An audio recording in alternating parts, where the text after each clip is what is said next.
Listo. Primera pregunta es, ¿tienes tú alguna pregunta? O sea, ¿sabes qué es esto? El por qué te decidieron sentar tal vez con un pelado como yo, o qué onda, porque estamos aquí en una oficina con micrófonos puestos. No, cuéntame un poquito. Ok. Cuéntame, primero pues, saludar a todos los que nos están oyendo, pero cuéntame un poco de qué se trata Disruptivos, por qué montaste el podcast. Ok, listo. Yo comencé a hacer este podcast porque yo trabajaba en tecnología, en startups. ¿Sabes qué son startups? Sí. Yo creo que sí sabes, porque por ahí vamos a hablar ahorita de eso. Y trabajaba en startups y antes de salir de la universidad, mi casa, mi familia, mi gente cercana se dedica a la cultura y al arte. Entonces yo quería hacer algo como artístico, por así decirlo. Y bueno, ha tenido muchas vueltas como cada proyecto que uno siempre intenta. Este es como el Disruptivos 4.0. He intentado muchas cosas distintas, desde Disruptivos Paranormal, que es una sesión muy famosa que tenemos. Vamos con una medium a una casa abandonada o a funerarias abandonadas. Me También, tienes que invitar. Eso listo, está bueno. ojo que te invito. Si en verdad te gusta, te invito. Y también desde otro lado, quería entender qué era la pasión. Porque pues, cuando uno sale de la universidad empieza a preguntarse a qué me voy a dedicar o realmente en qué quiero trabajar. Entonces, súper bacana las startups, pero no sé, me causaba mucha curiosidad, por ejemplo, porque hay gente que quiere ser camarógrafo, otro que quiere ser contador, porque hay cosas que todos queremos en común, dinero, tiempo, salud, pero, por ejemplo, tú quieres ser alcalde o has sido gerente de ciudad, te has dedicado un poco también a la arquitectura, aunque fuiste ingeniero electrónico, entonces como que, ¿por qué a la gente le nace hacer ese tipo de cosas y qué es lo que te mueve? Entonces como es un proyecto en el que estoy buscando qué es la pasión. Me he Chévere. perdido, me he perdido en eso, pero aquí estamos ahora contigo, que creo que va a ser bastante interesante todo lo que vayamos a hablar. No, bueno, me parece bacanísimo y ahora pues me emociona más participar porque yo también creo en eso y que mucha gente está buscando qué les apasiona y esa búsqueda no puede parar. O sea, yo creo que uno tiene que estar probando y a veces uno se trata de encasillar o la orientación que le hicieron a uno es como que tienes que ser abogado, tienes que ser médico. Yo me dedicaba de todo. O sea, yo fui ingeniero, o sea, fui constructor, soy ingeniero electrónico de profesión, estuve en finanzas, he emprendido bastante y en esa búsqueda lo que menos pensé fue que me iba a apasionar esto de construir ciudad, de trabajar con la gente, de alzar la voz de esas personas que de pronto no tienen una voz tan alta para buscar justicia de esas personas. O sea, todo este tema del mundo político y entender lo que era la política, porque es que muchas veces la política la asociamos con algo malo, como política malo. Pero si te vas a los orígenes de la política y uno se lee Politeia, Aristóteles y todo eso, empieza como a uno a entender, prácticamente la política la crearon para que tuviéramos una sociedad mejor que la que había antes, donde había las monarquías, donde realmente nadie tenía derechos y no podían haber discursos y debates. Entonces es interesante lo que uno logra después y cuando uno busca consenso y sirve conciliador entre personas que quieren debatir y construir juntas y encontré una pasión en eso. O sea, realmente, y por eso termino aquí, entre otras cosas más que me pasaron. Ok. Te voy a hacer una pregunta que tú tal vez, bueno, yo no sé si vaya a ser ¿Cómo se precisamente llama? Siddhartha Gautama Buda. Pensé No, que tienes otro nombre. no. Él me acompaña porque hacemos múltiples cosas como a las casas abandonadas a las que entramos, pero disruptivos, yo no soy Vicky Dávila, ni me parezco, ni vamos a tener un tinte muy político. Entonces te voy a hacer una pregunta que me genera mucha curiosidad. ¿En qué crees? ¿En qué creo? Sí, o sea, arriba de los seres humanos, ¿qué crees que hay? En Dios. Sí, crees en Dios. Sí. O sea, profesas crees en la magia. ¿Crees en las cosas mágicas, en los Sí, milagros? creo en la energía, creo en la magia, creo que Okay, hay algo más allá de lo que vemos. ok. ¿Te han pasado milagros en tu vida? He tenido diferentes milagros en mi vida, sí. ¿Alguno que sería interesante si puedes contar?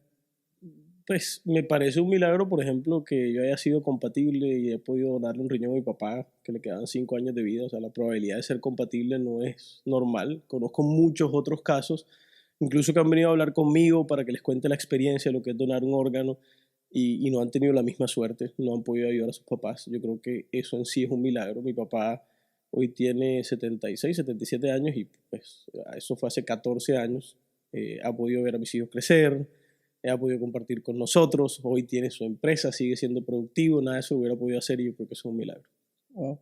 Me interesa mucho el milagro del riñón, ¿sabes? Porque yo tuve un amigo muy cercano que esperamos más o menos unos 8 o 9 años que le hicieran trasplante de riñón. Te voy a contar esto, que justamente es uno de los milagros. Yo, para que sepas, todavía estoy identificando cuál es mi creencia. Quisiera acercarme a Dios, pero todavía no me identifico tanto con la iglesia cristiana o católica. Ahora te digo algo de eso. Ok, me puedes preguntar cualquier cosa de Sí, vuelta, sí, ¿no? sí, Esto es un podcast, esto no es una claro. entrevista que solamente te voy a hacer preguntas. Y la noche antes de del día antes de que le dijeran a mi amigo que iba a recibir un trasplante, yo escribí en notas del celular. No sé por qué, yo estaba durmiendo en la mitad de la noche. Entonces, de las cosas más locas que me ha pasado. Y iba a escribir una carta y supe que en mi cabeza era una carta de despedida a mi amigo, porque él estaba muy mal en ese momento, o de felicitaciones, de lo vas a lograr, o sea, se puede. Y me acuerdo que escribí la primera oración y me dormí, y al día siguiente me escribió él y otro amigo. Y cuando me escribieron, el corazón se me aceleró porque no era normal que me escribieran a esa hora de la mañana. Yo iba para la universidad y había recibido el trasplante, se tuvo que ir corriendo a Medellín, tenía un ticket abierto. Wow. Entonces, creo en los milagros, y qué interesante que justamente, o sea, yo tenía en mente, porque yo sé lo del trasplante de tu papá, que quiero que me cuentes un poco la historia del trasplante. Creo que tengo entendido que sin culpa te diste cuenta leyendo por accidente los exámenes médicos. Cuéntame la historia de cómo uno se da cuenta que el papá de uno está a puertas de morir, y qué decisiones uno toma como hijo hasta el fin de que hoy tú nada más tienes un riñón. Sí, y realmente si alguien tiene esta situación, lo primero que averigüé fue qué pasa cuando donas un riñón. Y lo que me dio la confianza fue leer que realmente tu vida es igual de normal. O sea, los únicos riesgos que tienes diferentes son que pues, si estás metido, por ejemplo, en temas militares, pues si te meten una bala, pues puedes quedar con el otro. Entonces, ese tipo de problemas, si te estrellas en un carro, pues te puedes dañar uno y el otro puede seguir bien. Ese tipo de cosas, pues esas probabilidades ya juegan en contra tuyo. Pero en cuanto a salud, es lo mismo y yo soy un testimonio, llevo 14 años con un riñón, 15 años con un riñón y vivo normal. La historia fue, yo encuentro de repente, estaba trabajando con mi papá y en el escritorio él tiene unos exámenes de tuberculosis. Me empezó a causar curiosidad porque mi abuela era de la Liga Antituberculosis, entonces asocié eso y dije, no, eso no tiene que ser. Aquí dice Alfredo Acosta, son exámenes de él. Busqué en Google por qué se hace uno temas de tuberculosis y tenía que ver con temas de deficiencia renal. Mi papá siempre fue hipertenso, estresado, entonces eso lo llevó a que eso le deteriorara los riñones.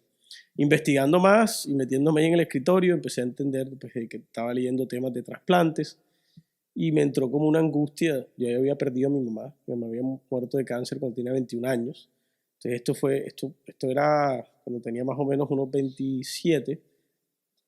Afrontar que de repente podía perder a mi papá me dio como angustia. Lo primero fue una reacción, no, pues, yo le dono el riñón. O sea, empecé a investigar y me metí en un programa de donantes. Me hicieron varios exámenes, fueron como 6 meses de exámenes, te hacen exámenes de todo. Te hacen exámenes incluso psicológicos de que no te estén presionando a que tu papá te está presionando a que le dones un riñón o que realmente alguien, incluso hay gente que los vende. Entonces hay tráfico de órganos y Claro. presionan a las personas y en el programa de donantes se dan cuenta. Pasé todos los exámenes y papá no era estaba un poco reacio. Incluso pasó algo muy particular, porque el día que le doné el riñón, yo salí de la clínica. 3 días es el postoperatorio, eso es una laparoscopia, es muy fácil. Y al cuarto día me empiezan a entrar unos dolores. Yo no quería volver a esa clínica, o sea, realmente pues era una clínica en Estados Unidos, entonces había cuartos compartidos y a mi lado tuvo un paciente incluso que murió de cáncer, o sea, me pasaron varias cosas en la clínica, era una clínica pública. Y, y en ese proceso no quería volverme a internar en la clínica, pero me reciben y se dan cuenta de que tengo, o sea, empieza un dolor, no podía comer nada, porque empezaba a vomitar y todo. Y resulta que me descubren al quinto día que tengo una pancreatitis aguda. A raíz de la operación, duré casi 24 días en la clínica sin poder comer. Entonces, para mi papá fue muy angustiante de que, además de que le doné el riñón, era los 4 días estaba ya en su casa y a mí me tocó quedarme 24 días en la clínica. Entonces, fue un reto, pero la verdad que es muy gratificante ver ya después a mi papá. Mi papá hoy tiene 77 años y tiene su empresa, está trabajando, se levanta todos los días, es productivo y está disfrutando la vida. La verdad que la persona que tenga esta situación, mi consejo siempre es pues dar, siempre va a ser muy gratificante y va a llenar mucho. Ok. Ahora que estamos hablando del tema de salud y una persona como yo, de 23 años, cuando me di cuenta que viendo tu perfil, fuiste gerente general de la ciudad en tiempos de pandemia y además estudié negocios, eh, me imagino que tocaste temas, por ejemplo, de negociar o pedir camas UCI o ventiladores. Primero, cuéntame historias bacanas. O sea, quiero saber historias de lo más... Me imagino que hay historias muy duras En general todo también. fue muy duro. Fue muy duro, ¿por qué? Porque es que hubo un contraste muy complejo. La ciudad se estaba preparando en ese momento para recibir la asamblea del Banco Interamericano de Desarrollo. Nosotros íbamos a tener el evento más importante que iba a tener Barranquilla en toda su historia. O sea, ahí vienen los ministros de Hacienda de Empresarios, Japón, banqueros. ministros de Hacienda de Estados Unidos, de todos los países más importantes. Los gerentes de las bancas de JP Morgan, de Deutsche Bank, de todos estos bancos internacionales iban a estar en Barranquilla. Entonces, imagínate, Barranquilla la gente la empieza a conocer. Cuando estábamos preparando para un evento que ni te explico el montaje que había en el centro de eventos. El centro de eventos ya estaba montado. Y estábamos en Bogotá, estaba el alcalde de Pumarejo, mi persona y Ricardo Plata, secretario de Desarrollo Económico. Y mira esta coincidencia, estábamos en la embajada de China. El COVID había arrancado en China, estábamos en la embajada de China, simplemente una reunión protocolaria. Y de repente cuando salimos de la embajada de China, incluso o sea, recomiendan como que no hagan comunicaciones de la embajada de China porque el tema del COVID está como ya más candente. Entonces pues ni siquiera publicamos la visita. Y estábamos en el hotel y de repente llaman de presidencia al alcalde y le dicen, no, mira, se cancela la asamblea del BID. Entonces el contraste es centro de evento lleno, un montaje listo para recibir al mundo entero, y una semana antes de que ya empiece el tema de la pandemia, nos dicen esto. A los 2 días, al día siguiente nos devolvemos, el avión estaba vacío de Bogotá, no había nadie. Pero algo raro está pasando, se sentía raro, o sea, estábamos empezando una alcaldía con el ímpetu y las ganas de seguir con ese impulso que tenía Barranquilla de los centroamericanos, ahora la asamblea del BID, y de repente avión vacío. El sábado le dicen al alcalde que se vaya para Bogotá a reunión de alcaldes. El domingo llama Shakira al alcalde y le dice, alcalde, tiene que cerrar. Acuérdense que en España habían cerrado todo. ¡Oh, Shakira! Te veo bien. ¿No? Shakira llama al alcalde y le dice, tienen que cerrar porque es que miren lo que está pasando en España, háganlo rápido, etc. Y en ese momento cierran todo. O sea, el alcalde dice, tenemos que cerrar los colegios. Y el alcalde dice, cerremos los colegios. Y Barranquilla fue la primera ciudad en cerrar los colegios. Y el alcalde llama y dice, reunión de todo el gabinete, nos vamos a unas oficinas, que eran las oficinas generales para atender la asamblea del BID. WeWork nos había prestado un piso entero, piso 18, recuerdo. Y cuando llegamos ahí, había un tablero que decía gerencia BID, o sea, gerencia asamblea del BID. Entonces, estábamos en ese momento el secretario de Planeación, Juan Manuel Alvarado, y otros estábamos reunidos, y me acuerdo que cogen el tablero y le pongo una CO, o sea, COVID. Gerencia COVID, y empezamos a planificar la gerencia del COVID con el alcalde.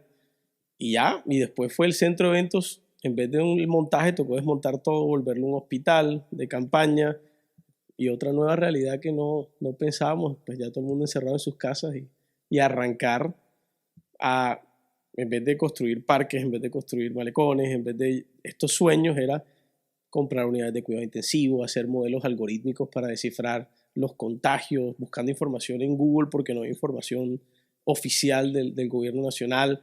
Barranquilla le tocó primero que todos, nos tildaron de incultos, que es que aquí la gente no se cuidaba, etc. Medellín sacaba pecho de que allá pues tenían fallecimientos de un solo dígito, cuando aquí ya teníamos pues unos fallecimientos altos. Y resulta que fue a nosotros nos pegó primero, y lo que se hizo de montaje de gerencia en Barranquilla y todo el esquema de compras de unidades de cuidado intensivo, nosotros llegamos a tener más unidades de cuidado intensivo que la ciudad de Nueva York por habitante. O sea, teníamos los hospitales listos para pues afrontar En Nueva York igual hubo crisis, ¿no? Tampoco es... No, de acuerdo, pero digo que realmente nosotros solo al principio tuvimos una saturación, pero después siempre pudimos atender a todos los pacientes. Okay. Y fue muy duro porque incluso uno haciendo las cosas bien y habían los ataques políticos de por qué le compran uno UCI a este precio acá, por qué compran un mercado a este precio acá, cuando había una disrupción económica y tú sacabas unas cotizaciones y pues todo el mundo estaba tratando, o sea, estaba disparado el mercado. Claro. Pero fue un momento que, como le decía yo a todo el equipo, esta experiencia es dura, fueron muchas noches sin dormir, pero la ciudad salió adelante y la resiliencia, o sea, con lo que se levanta la ciudad ahora es que puede con cualquier cosa. Okay. Me gusta y interesante lo que me acabas de decir, pero siento que es una respuesta mucho del gerente general o de político.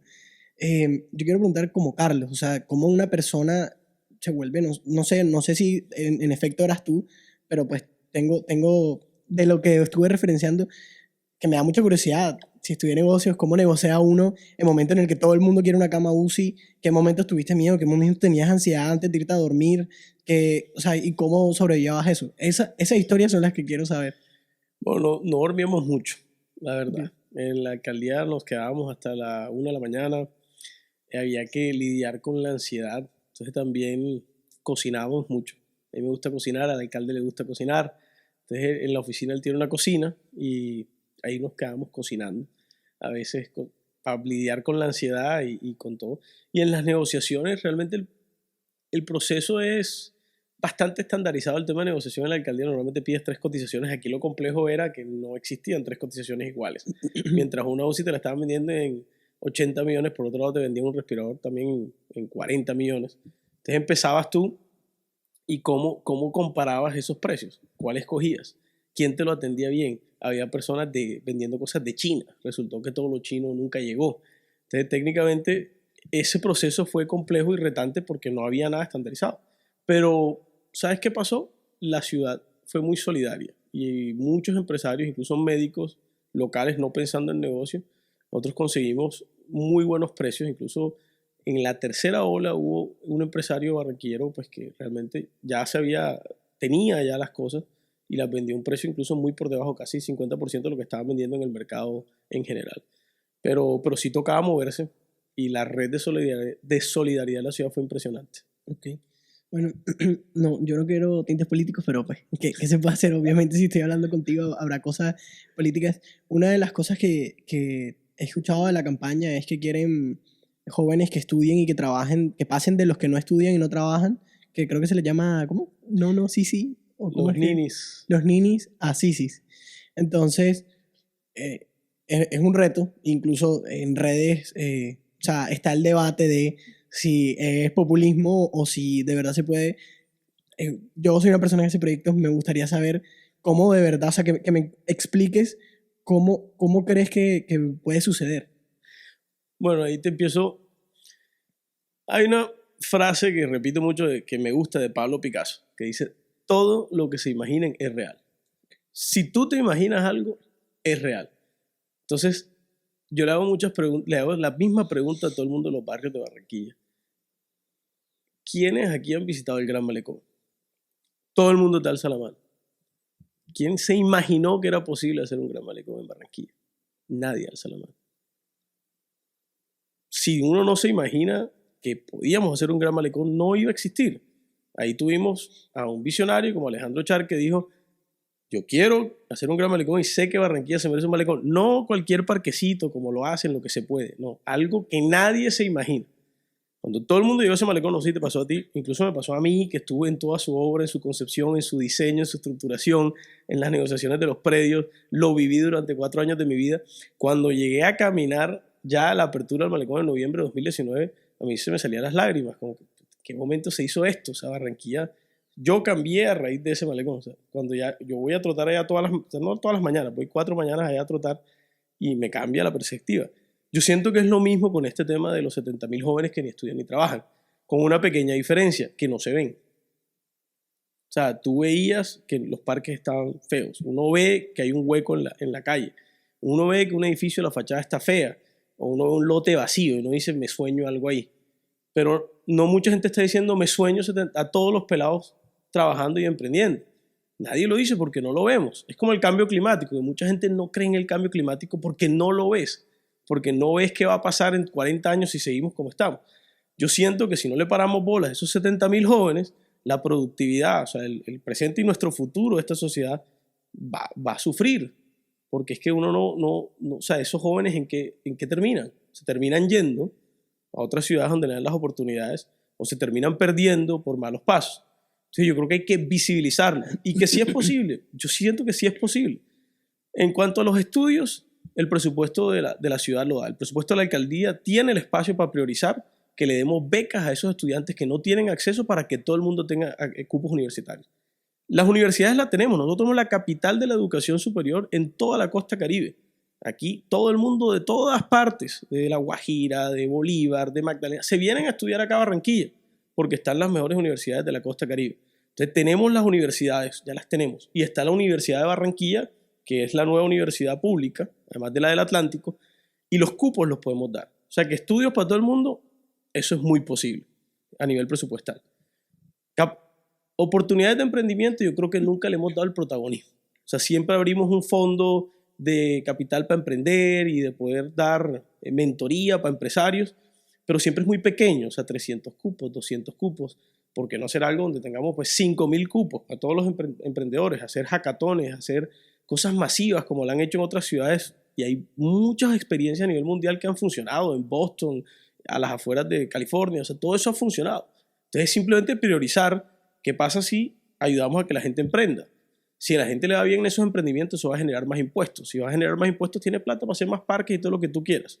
Pero uno tiene que fomentar la productividad, porque la productividad es la que nos da la plata para tener impuestos para poder seguir invirtiendo en la ciudad. Claro. Entonces, si no fomentamos productividad en los jóvenes, que son el presente y el futuro, eventualmente también esa curva va a echar para atrás. Y en cuanto a empleo, mira, todos los jóvenes se quejan de la rosca y de que piden 5 años de experiencia. Y yo creo que eso es algo que están equivocadas las empresas, porque yo soy empresario también y a mí me gusta también contratar personas y formarlas, no contratar personas que ya lleguen sabiendo, porque cuando tú contratas a una persona y le enseñas, esa persona se queda más tiempo en la empresa contigo. Y hay también casos de éxito a nivel internacional donde le han pedido a los empresarios, oiga, empecemos a ser solidarios con la ciudad y contraten jóvenes sin experiencia, como un puesto donde sea joven a formar. Mire, todos los bancos en Nueva York, yo me gradué en Nueva York, todos los bancos contrataban de la universidad. Los bancos no contrataban con experiencia, contrataban y los formaban. Habían cursos de 3 meses de todo lo que tenías que saber en banca e inversión y esas personas después pasan a ser, van creciendo dentro de la empresa y después les pagan las maestrías y eventualmente se vuelven socios de los bancos. Entonces, ese modelo ya existe. Mi plan es pedirle a todos los empresarios barranquilleros que tenemos una muy buena relación y a todos los gremios, oigan, empecemos a fomentar que contraten a nuestros jóvenes y empecemos a trabajar en el futuro de esta ciudad, porque los jóvenes hoy no les estamos parando bola. Eso, creyéndonos, imaginándonos una generación de jóvenes donde todos estén con propósito y con productividad, yo creo que sí se puede. Okay. Te voy a dar una idea, por si la tomas, sería genial, ¿no? Porque sentiría... Entonces, ¿sabes qué es Platzi? Sí, claro. Ok, perfecto. Entonces no hay que explicar mucho. Bueno, para los que no sepan, Platzi es una academia digital. Yo soy estudiante de Platzi, o sea, el que sea, pues tú puedes estudiar en Platzi si quieres aprender cualquier cosa. Creo que sería interesante, tú, hablar con Platzi o con una cosa parecida a Platzi, pero Platzi es muy bueno y además es mitad colombiana. Sí, sería full bacano que, no sé, haya un convenio Ciudad Platzi y seguramente ellos le meterían mucho fuerza y claramente tienen mucho más mapeado. Creo que sería una variable interesante para tu idea, además que tienen un foco muy grande en programación y tecnología y creo que algo que también es muy importante sería que no solamente enseñarles cosas para que suplan el mercado acá, sino que suplan mercados internacionales, exportar inteligencia, pero que se quede acá y que consuman acá y que vivan acá y que es una casi que, está mal dicho esto, pero una inversión extranjera, pero con no está mal dicho, no está mal dicho e incluso es el camino correcto.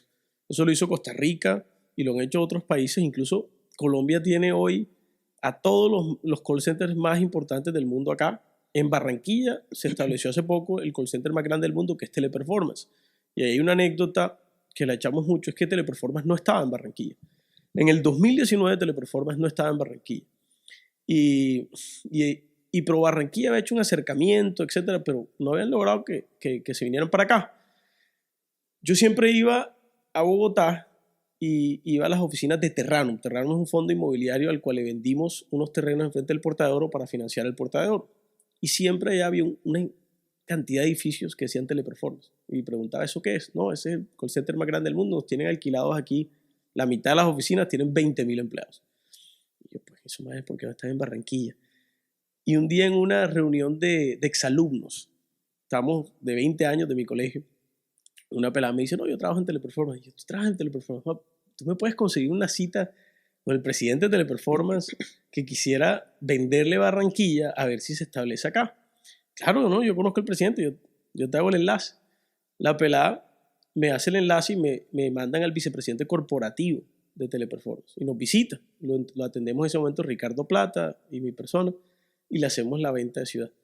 El tipo queda emocionado especialmente porque veía que en el programa de gobierno, en ese momento ya el alcalde Jaime Borejo había sido electo, estamos hablando como de noviembre, el programa del bilingüismo, de que todos los colegios públicos iban a tener inglés. Eso les vendió. Y con Pro Barranquilla atendimos después, a la semana siguiente, al presidente y a todos los vicepresidentes y toman la decisión de establecerse en Barranquilla. A los 6 meses, incluso en pandemia, en abril 2020, abrieron 1.500 puestos de trabajo en Barranquilla, vendiendo servicios a Estados Unidos. El mercado de Estados Unidos, y esto es importante tenerlo, es de 30 trillones de dólares. El de Colombia es de 300 billones. El de Barranquilla es de 8 billones. Nuestro país es del tamaño de ciudades en Estados Unidos. Entonces, técnicamente, yo estoy de acuerdo que la fórmula es que nos volvamos exportadores, tanto de bienes como de servicios. Pero Colombia, este dato es importante que la gente lo tenga claro porque tenemos que cambiar esto. Psicológicamente tenemos que cambiar la manera como pensamos. Colombia es de los países que menos exporta por habitante en toda Latinoamérica. Exporta $950 por habitante. Comparación, Chile y México exportan $4.000 por habitante. No, Ecuador, $1.400, pero por habitante, es proporcional. $1.400 por habitante. Colombia tiene 2 costas, 2, Pacífica y tiene Costa Caribe. Tiene tratados de libre comercio con todo el mundo, pero no exportamos. ¿Qué está pasando? A mí me parece que nosotros nos volvimos un país que mira hacia adentro, que le quiere vender aquí adentro. Tú lo mencionabas, que hay que vender hacia afuera. A mí me gusta porque tienes esa visión. Pero mucha gente sigue pensando que lo que hay que abrir es una tienda, o hay que abrir un restaurante, o hay que abrir algún servicio, pero para aquí, para misma Barranquilla, Colombia. Hay que empezar a pensar para afuera. Y nosotros ya tenemos los call centers, ya tenemos el inglés desarrollándose. Miremos hacia afuera, que vamos a poder vender mucho más. Mira, Jabones Hada, una empresa que vende jabones. Cuando estaba en Manizales vendía $10 millones. Se mudó a Barranquilla en el 2008 y ya está vendiendo más de $100 millones. Tecnoglass, una empresa que arrancó y hoy tiene el 4% del mercado de ventanería en todo Estados Unidos, está vendiendo $700 millones. Entonces, la vuelta es exportar hacia afuera. Claro. Y todo pelado hoy busquen cómo emprender pensando en el mercado internacional. Tú lo dijiste y me parece que eso es muy sabio. Claro. Creo que la campaña que se podría usar y podría tener éxito es traigamos dinero de afuera. 100%. Si pones un poco de nacionalismo, sentimiento patrio y pones eso, sería interesante. ¿Qué hace todo el tiempo Estados Unidos? Sí, sí. ¿Qué hace totalmente. China? Ok, ahora quiero recapitular, pero desde otra visión. Yo soy una persona que ha hecho proyectos, no me han salido como espero. He perdido dinero. Lo importante es intentar. Sí, eso también lo digo. Lo importante es intentar. Justamente aquí atrás hay un amigo que estábamos hablando un día de eso. Le salió mal un proyecto y le dije, lo hiciste, no importa. Pero con el tema político, por ejemplo, siento que hay como... Obviamente, porque es una responsabilidad muy grande como ciudadano. Yo quiero que el político haga todo bien. Entonces, de forma sincera, yo quiero que recapitulemos cosas que hemos dicho, pero que me cuentes ya historias de embarradas, ¿sabes? Como que, por ejemplo, en pandemia, ¿cómo la embarraste? O sea, listo, hiciste buenos movimientos, pero ¿cómo la embarraste? Tú ya la embarré como gerente de ciudad y gerente general, que son 2 cargos distintos. ¿Cómo la has embarrado? Y cuéntame, no sé, si te dolió embarrarla ahora o... Es como que, bueno, nada, se embarra y es parte del juego también, incluso dentro de la política, así como cuando la gente que hace deporte o la gente que es empresaria. Yo siempre he manifestado que el principal problema que tiene la política en Colombia o los puestos políticos en Colombia es que la reglamentación no permite embarrar. ¿Qué? O sea, literal, aquí no permiten que la embarres porque técnicamente la Contraloría, la Fiscalía, la Procuraduría... O sea, tú te equivocas en alguna cosita de planeación, entonces una obra se retrasa, error de planeación, ese man se tiene que ir preso porque es que esa obra se atrasó. Entonces, técnicamente, uno aquí tiene que tener mucho cuidado y por eso la innovación en el sector público es compleja. Nosotros empezamos a innovar mucho en Barranquilla, y eso fue algo que nació incluso desde la época de Alejandro Char, que fue hagamos las cosas diferentes, y empezó la ciudad a avanzar.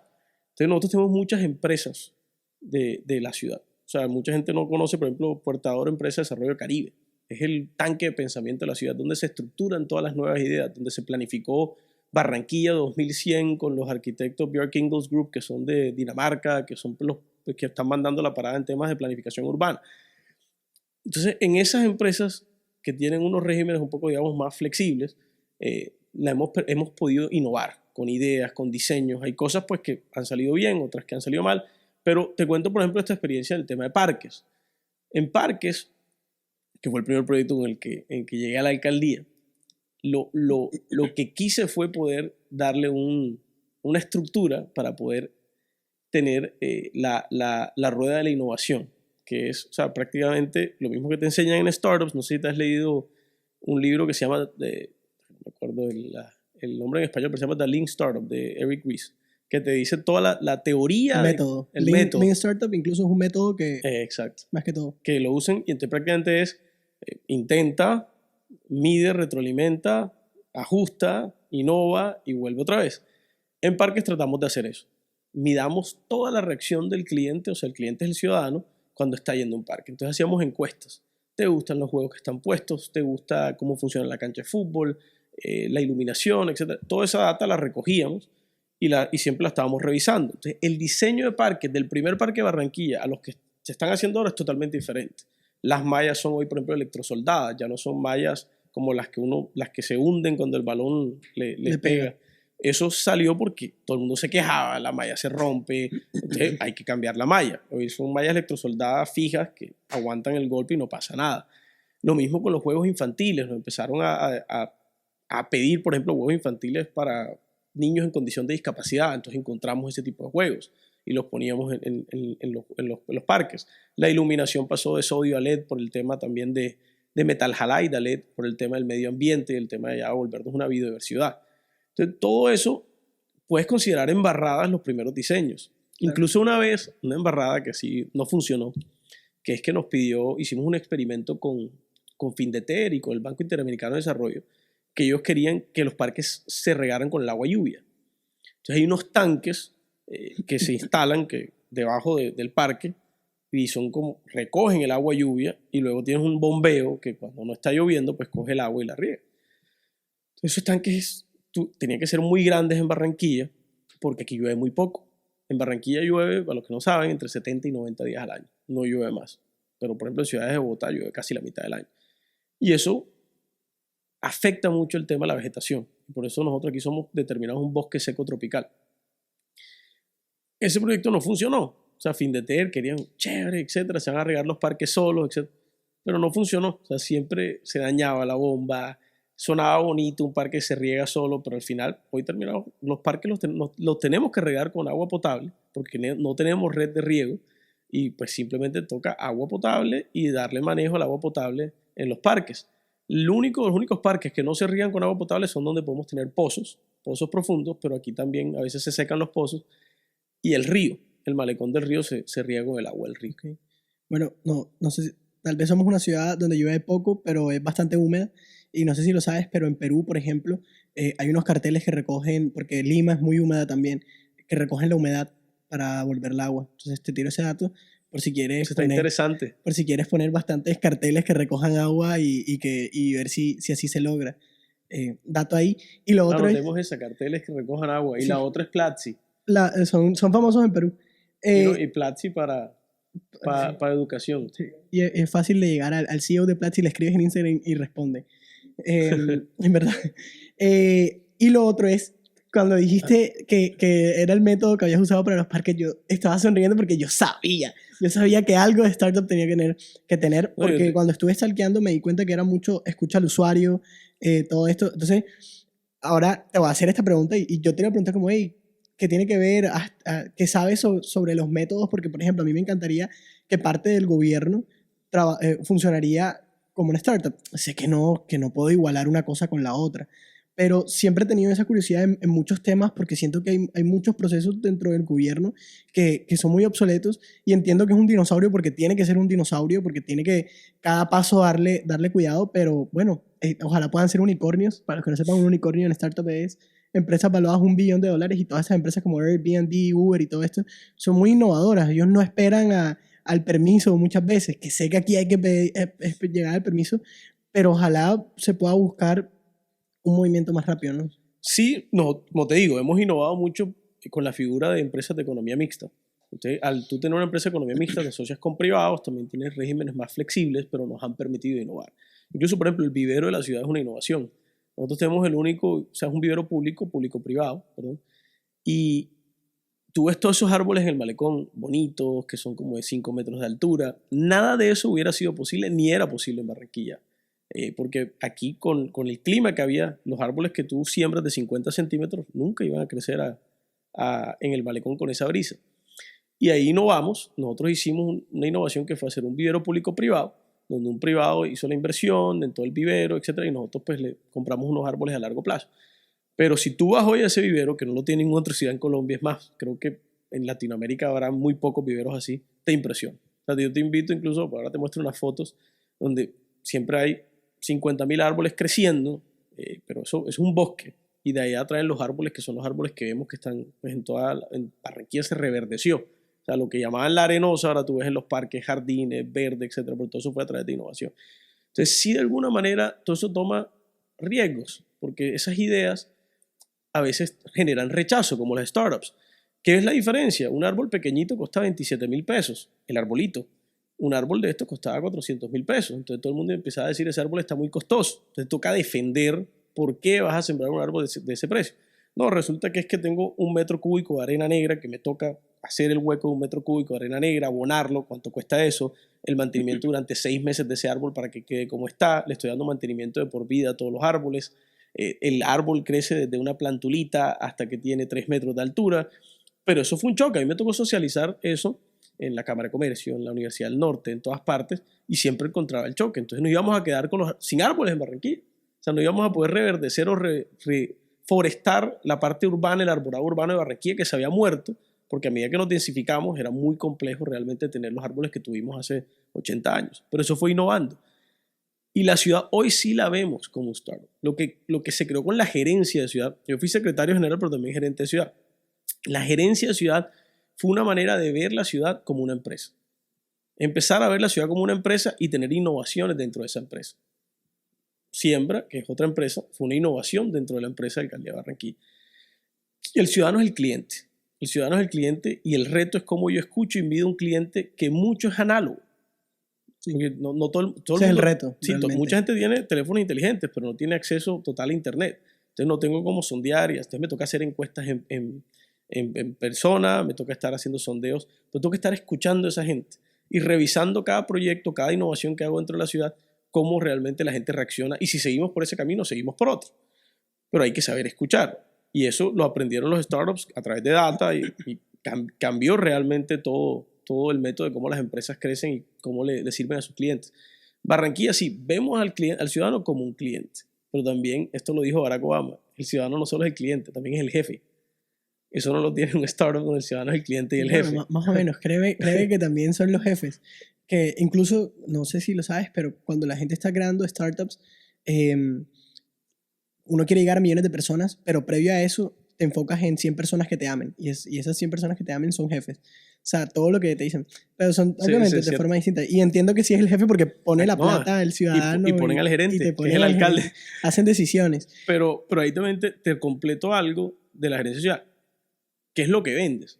Al final tus ingresos son los impuestos. Y la gente puede o no pagarte los impuestos si está creyendo en el producto que es la ciudad o no. Entonces también tienes que tener fidelización de ese cliente. Tienes que saber comunicarle a ese cliente. Tienes que estar viendo cómo a ese cliente le das herramientas también para que la ciudad sea más productiva.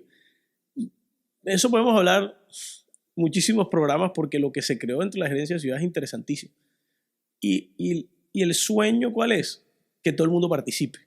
Que realmente la gente pueda opinar, no solamente si le gustó algo o no, sino con ideas. Y hay un proyecto que estamos proponiendo es hacer unos centros que realmente son de ofertas sociales, donde el ciudadano se conecta con esa administración, con esa empresa que es la alcaldía y empieza a entender cuál es su rol. Hoy es muy difícil, por ejemplo, para un joven saber dónde busca una beca, dónde se busca la beca, no sabe. Pero si tú tienes unos centros de oferta social a 15 minutos de la casa de cada quien, tú puedes llegar y decir, hey, soy un joven en esta ciudad, no sé qué hago acá, quiero una oportunidad de estudio, ahí te atienden. Si eres una persona de la tercera edad que está buscando, no tienes comida, ahí va a haber una cocina comunitaria. Si tú quieres participar en la construcción de ciudad, va a haber una sala de construcción barrial o sala de visión barrial, donde va a estar la maqueta del barrio y los proyectos que vienen en el barrio, pensando en corto, mediano y largo plazo. Yo soy ingeniero, yo quiero opinar sobre los parques que estamos soñando dentro de mi barrio, o las vías que hacen falta, o los centros comunitarios. Va a haber una casa de cultura, va a haber todo, pero la idea es que en esos centros la gente construya juntos.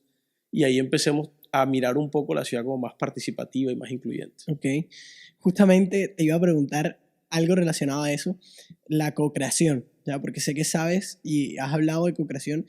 Para darte un dato, obviamente no lo tienes en la mente, yo tenía más o menos unos 12, 14 años y te escuché hablando a ti de Copenhague, creo que sí era de Copenhague, de un arquitecto de Copenhague que el man cuando hacía las cosas pensaba en el humano, en las personas.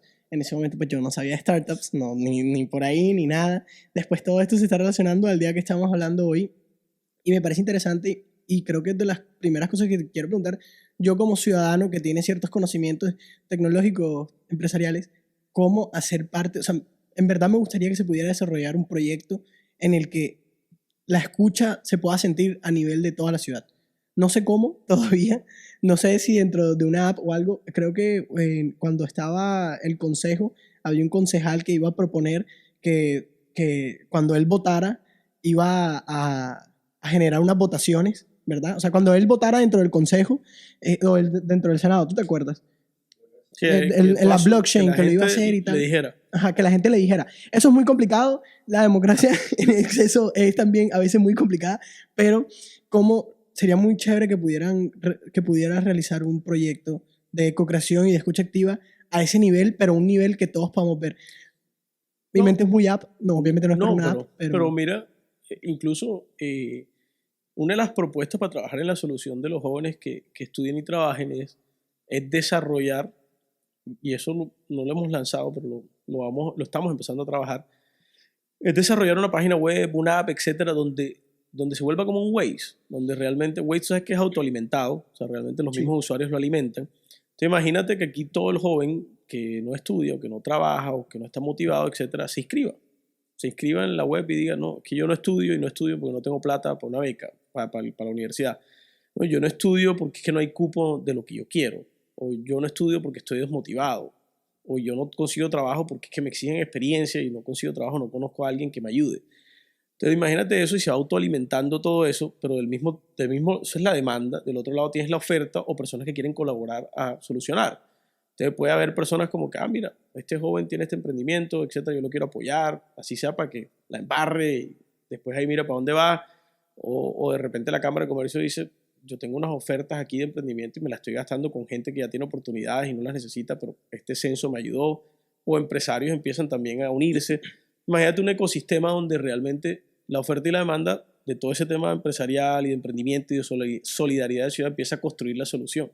Que yo creo que muchas veces es esa desconexión entre la oferta y la demanda. Sí, sí, totalmente. Es más, incluso hay un estudio no sé si es de Harvard, de qué universidad, que habla del tema de movilidad social, de realmente que la gente le cuesta trabajo salir de un estrato bajo para llegar a un estrato alto. Pero si tú te relacionas o tienes muchos amigos de un estrato alto es más fácil. Pero al final es que no estamos integrando la sociedad. Ahora imagínate que desarrollemos algún tipo de soluciones que empiecen a integrar la sociedad. Incluso muchas veces yo escucho a la gente del norte, empresarios, y que los escucho, ¿qué necesita la ciudad? Y todos dicen, no, la movilidad, que los trancones, que me demoro mucho llegando a la casa, etcétera, no sé qué. Te vas al barrio en el sur, nadie te menciona la movilidad. Claro. Nadie te habla de que le cuesta 30 minutos más moverse de un lado para otro. No, al revés, te están hablando, no tengo que comer, los precios de las tarifas de luz son muy altos, o no tengo vías, o no tengo nada. Pero cuando miras el presupuesto de la ciudad, tú dices, hacer una vía para que el tiempo de desplazamiento, o hacer la intervención en una vía para que el tiempo de desplazamiento baje 5 minutos, puede costar 200.000 millones de pesos. Pero con 200.000 millones de pesos, terminas solucionando alrededor de 200 parques en el sur de la ciudad. Entonces, ¿qué haces? Entonces, ahí es donde yo creo que incluso también podemos promover algo, y me parecen chévere todas las ideas que tienes, porque promover algo donde se sensibilicen las personas que tienen con las que no tienen, porque es donde se genera la desconexión.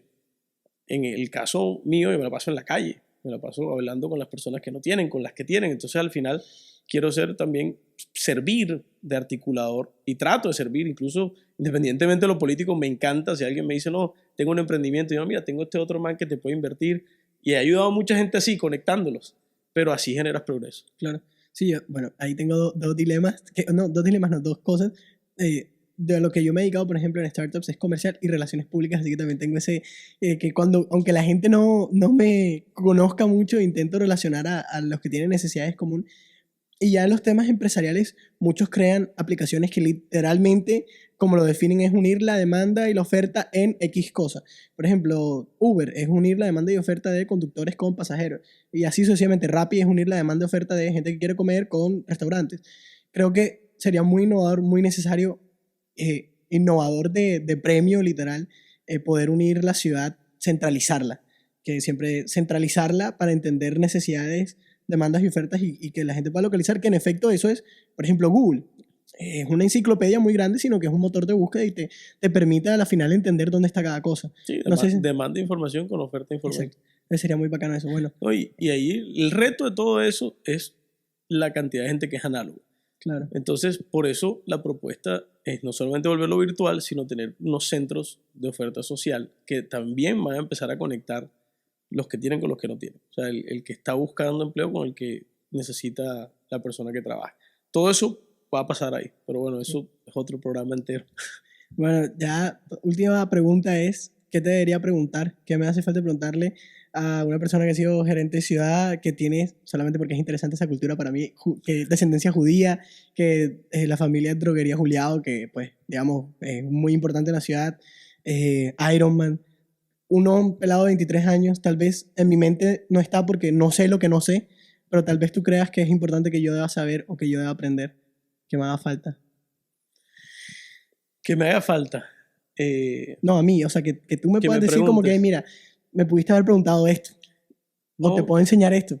Yo creo, o sea, de pronto pregúntame por qué me convencí de que era importante trabajar por mi ciudad.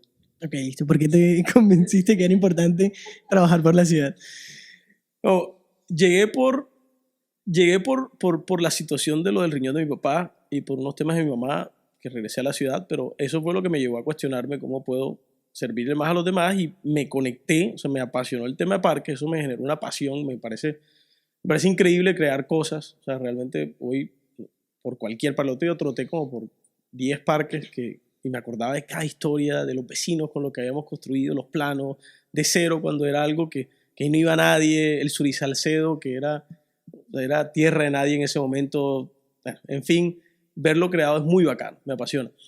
Pero hubo un concepto, cosas que aprendí a través de la vida, y hubo un discurso que me invitaron en el colegio a dar un discurso para graduandos, y mientras revisaba qué decir o qué expresarle a los graduandos, fui encontrando cómo encontré un sentido en mi vida. Y realmente se debe a 4 cosas, y termino con el tema de ciudad, pero lo primero que entendí es, a través de muchos estudios que había leído de Harvard y todo, de varias universidades, era que la felicidad estaba basada en la familia.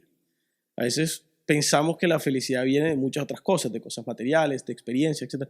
Pero al final, el estudio de Harvard, y yo soy viva experiencia de eso, dice que la felicidad viene gracias a la familia. O sea, lo que te dan es la familia, o sea, no realmente cualquier otra cosa. Y ahí, después eso lo aprendí, pero después te explico por qué llego al tema de ciudad. Lo segundo es que entendí también que realmente que no hay como ser productivo. O sea, uno tiene que ser productivo para poder sentirse que tiene un propósito en esta vida, que uno tiene un sentido en esta vida, y eso también pues te ayuda a tener sentido. O sea, realmente ser productivo es una vaina increíble. Encontré que siendo creativo es como nuestro superpoder. O sea, realmente los seres humanos, la creatividad es la que llevó a que inventaran el iPhone, la creatividad es la que inventaron que llevaran Rappi. O sea, nuestra creatividad es nuestro superpoder, y eso lo entendí. Pero después entendí otra cosa. Yo tuve la oportunidad de irme del país. Aquí en el 99, el que podía irse a Colombia se iba. Yo tuve la oportunidad y me mandaron para afuera. estudié por fuera, estudié en la Universidad de Columbia en Nueva York, y realmente, te digo, no quería volver en ese momento. Estaba ya como seducido por vivir en Estados Unidos y las oportunidades y todo. Pero viviendo en Miami con mi esposa, me di cuenta de algo. Mi esposa era un poco, digamos, en ese momento estaba medio infeliz. O sea, tenía un hijo y realmente la veía infeliz. Y yo también empecé a sentirme, aquí me hace falta algo, sí, aquí estoy construyendo edificios, etc. Cuando tuve la oportunidad de regresar a Colombia, yo tengo una familia que es los Juliados, son una familia muy grande, son más de 80 entre primos, cónyuges, sobrinos, nietos, etc. Y cuando estoy con ellos o sea, en esta ciudad, estar con ellos es un soporte increíble, o sea, me siento feliz. Entonces realmente al final dije, pues listo, lo que me llevó a irme de la ciudad era la inseguridad en la ciudad, que la ciudad no era chévere para trabajar, que no tenía sitios para recrearse, que no tenía... Pero después encontré que con creatividad y con productividad podíamos cambiar eso. Cuando empecé con el proyecto de parques me di cuenta, esto se puede. O sea, que pensaban que no se podía, pero hubo un alcalde que fue Alex que sacó esta ciudad de la quiebra y ahora sí se puede. Y nosotros sí podemos transformar, y sí pudimos hacer el malecón, y sí pudimos hacer el centro de eventos, y sí se pudo hacer la Siena de Mallorquín, y sí podemos luchar contra una pandemia. Entonces sí podemos crear y producir dentro de nuestra ciudad para volverla algún día como Nueva York, algún día como París o como Copenhague, esas ciudades que nos soñamos, con tiempo y con constancia, pero aquí está la familia. Entonces yo aquí soy feliz en esta ciudad y yo quiero tratar de, con creatividad y productividad, trabajar por mi ciudad y convertirla en esa ciudad donde todos podamos ser felices con nuestra familia y no nos tengamos que ir.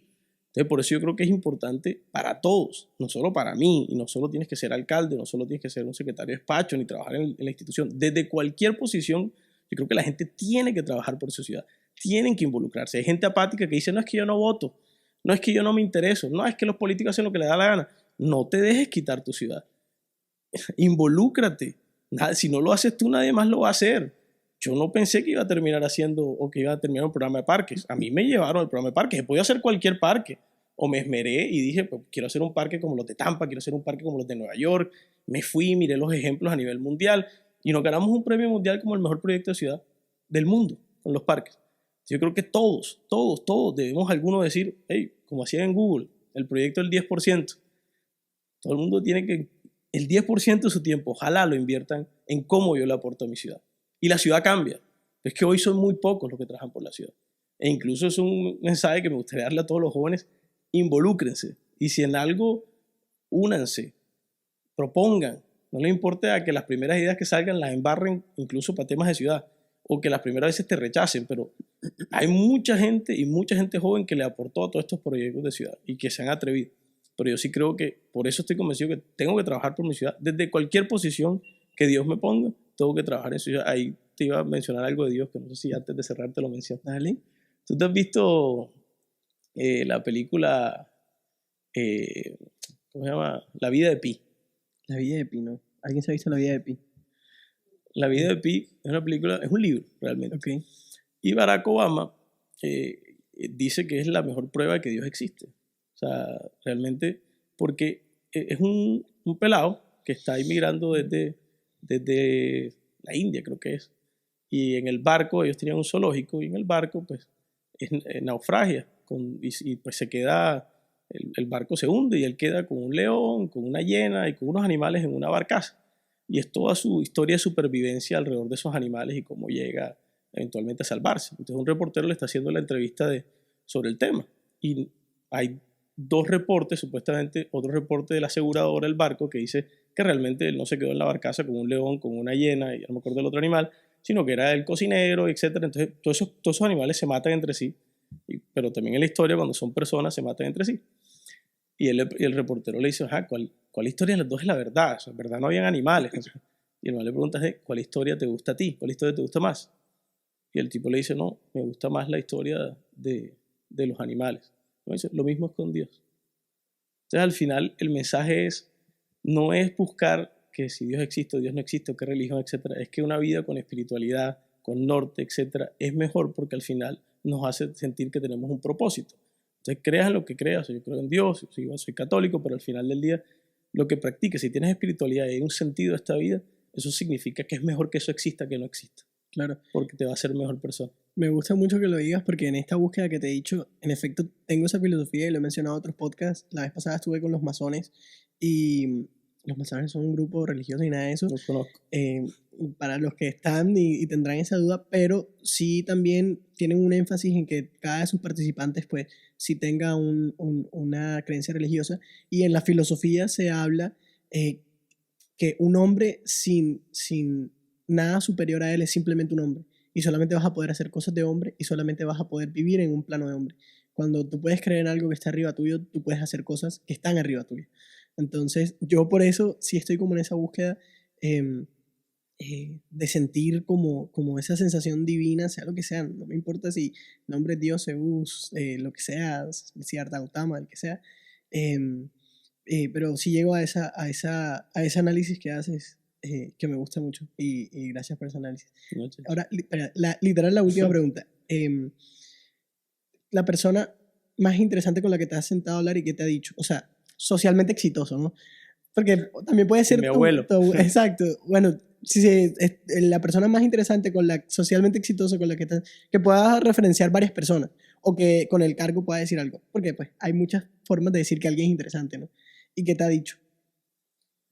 La persona más interesante con la que he hablado. Así que tú digas, no lo puedo creer. Así como el alcalde me está llamando un 317, espérate, Shakira, ¿cómo está? Ah, que cierra la ciudad, ¿sí me entiendes? Una cosa así que...